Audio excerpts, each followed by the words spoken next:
The rain had turned the sidewalks to rivers, the gutters overflowing with leaves and litter. It was the kind of evening where most people curled up at home, warm, dry, and far from the cold world outside.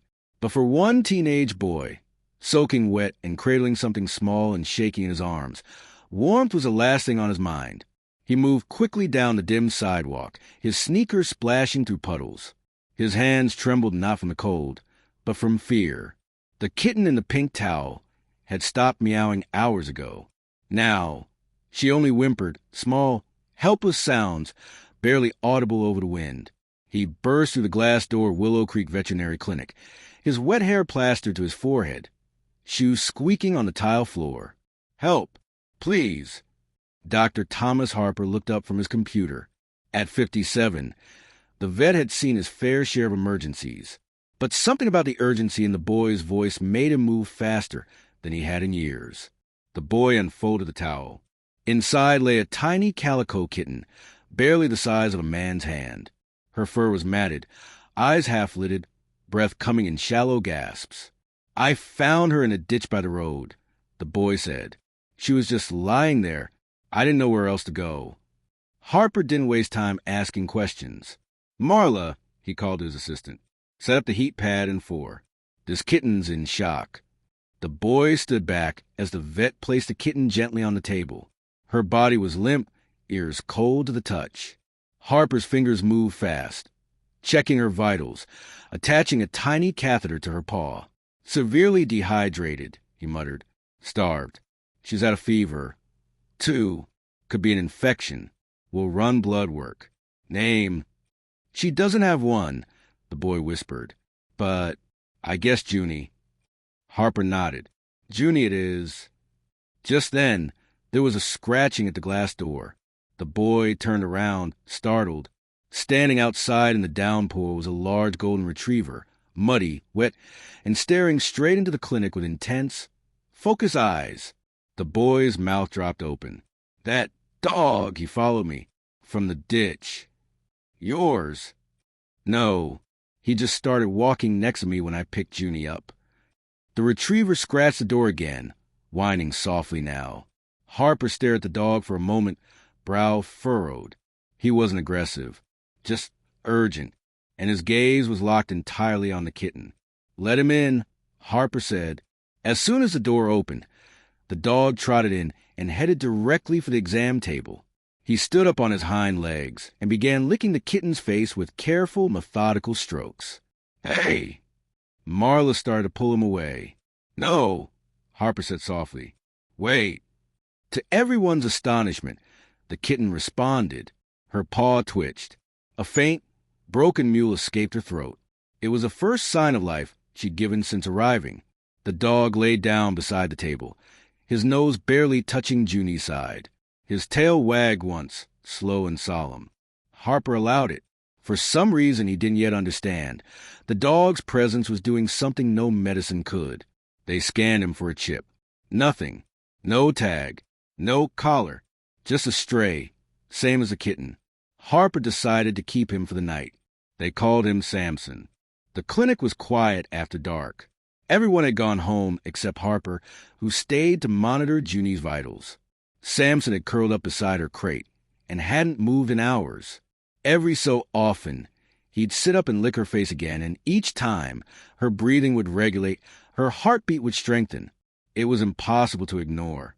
By the next morning, Junie was showing improvement. Not enough to be out of danger, but enough that Harper ordered a full blood panel. The results came in slowly, line by line on his screen. At first, everything matched what he expected. Anemia, organ stress, near-fatal dehydration. But then a particular flag appeared on her virology report. Harper's eyes narrowed. The test had detected FIV, feline immunodeficiency virus, and not just any strain, a rare, aggressive mutation, one he hadn't seen in years. Junie shouldn't even be alive with this viral load. And yet, she was not only stable, she was improving. He ran the test again. Same result. Puzzled, he decided to run a sample test using a swab from the kitten's skin, where Samson had been licking her repeatedly. What he found next made him sit down, heart thudding in his chest. The saliva sample from Samson, the golden retriever with no name, no home, and no medical records, contained a novel protein, a viral-inhibiting compound.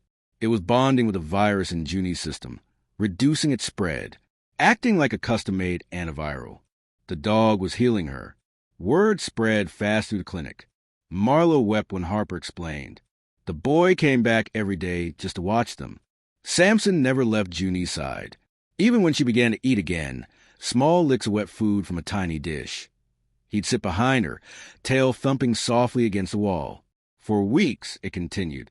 The research department at the nearby university contacted Harper, requesting to study the phenomenon. Harper declined. Samson was not a specimen. He was a savior. The clinic transformed. Donations poured in. Letters from people who'd lost pets to FIV. Children wrote poems about Samson. One drawing from a third-grade class showed him with a cape and a crown. Junie grew stronger, but Samson began to slow. He no longer chased his tail in the yard. He began limping slightly. He slept more.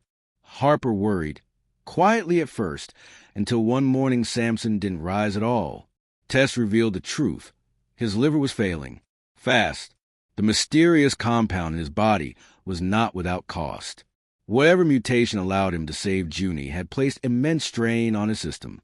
He had weeks at most, maybe days. Harper called the boy. He, Marla, and the rest of the clinic gathered around Samson's bed. Junie lay curled against his chest, nuzzling his fur. The dog's breaths came slower. Junie licked his ear. He licked her forehead one last time. And then Samson was gone. The room was silent. Only the hum of the equipment remained. Marla turned away, hands over her mouth. The boy sat on the floor, face in his palms. Junie let out a single, heartbroken meow. They buried him under the old tree behind the clinic, in a patch of wildflowers. Harper carved a plaque himself.